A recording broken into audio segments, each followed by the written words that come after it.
Retour de course végétarienne chez Leclerc, j'en ai eu pour moins de 45 € et vous en avez beaucoup parlé pour les options VG. Je vais vous montrer tout ce que j'ai trouvé. Alors on commence par des yaourts Alpro, c'est des yaourts au soja et ils sont pas excessifs en termes de prix, donc c'est ceux que je prends en général. J'ai nature amande et nature sans sucre. Ensuite j'ai pris du lait d'avoine pour mes cafés. Il y avait quasiment plus rien en rayon, donc j'ai pris leur gamme VG. Pour le rayon fruits et légumes, j'ai pris des carottes, des tomates côtelées, des poireaux, un poivron rouge, 2 petits avocats pas trop mûrs encore et des Jonah Gored. Oh, et aussi des petits champignons pour me faire un petit risotto. Et avant de passer aux alternatives végétales à la viande, j'ai trouvé cette petite glace vegan de Ben & Jerry's. Et celle-ci c'est Cookie Dough. Je la mangeais déjà en version laitière, donc j'ai hâte de voir ce que ça va donner. Je vais vous faire un petit test. J'ai trouvé que celle-ci par contre, mais déjà c'est cool qu'il y en avait une. Surtout quand tu vois le peu de choix qu'il y avait en alternative vegan au fromage. Il y avait genre 3 alternatives Violife qui se battaient en duel. Je trouve ça super dommage, surtout pour un hypermarché qui est censé avoir beaucoup de choix, donc pas d'excuses. Cette version était quand même relativement plus chère que celle avec du lait. Elle était à 5,50 au lieu de 3,68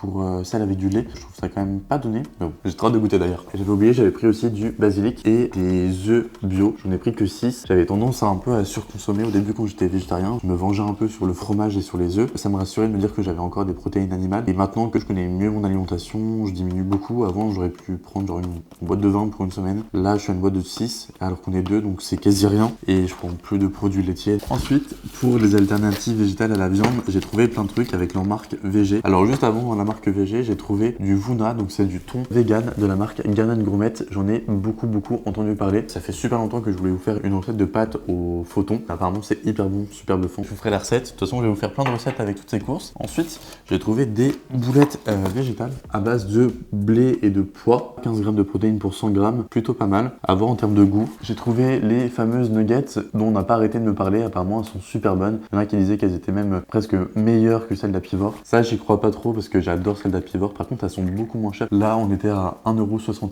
€. Les 200 grammes, c'est que dalle. Et en termes de protéines, on a 13 grammes pour 100 grammes. J'ai aussi pris des émincés végétales. Ils faisaient fort penser à ceux de Garden Gourmet. Ça fait un peu comme du blanc de poulet. C'est hyper protéiné. On est à 23 grammes de prod pour 100 grammes. Franchement, on peut l'épicer un peu comme on veut. Ça prend le goût de n'importe quoi. 2,23 € à la boîte. C'est pas cher, surtout pour la quantité de protéines. Dernièrement, j'ai trouvé des escalopes de panier végétal. Donc, c'est comme les nuggets pour moi. On est aussi à 13 grammes de prot. C'est la même chose, mais version panée. Donc, à voir dans des petits burgers. Ça peut être plutôt pas mal. Donc, voilà pour les petites courses de la semaine chez Leclerc.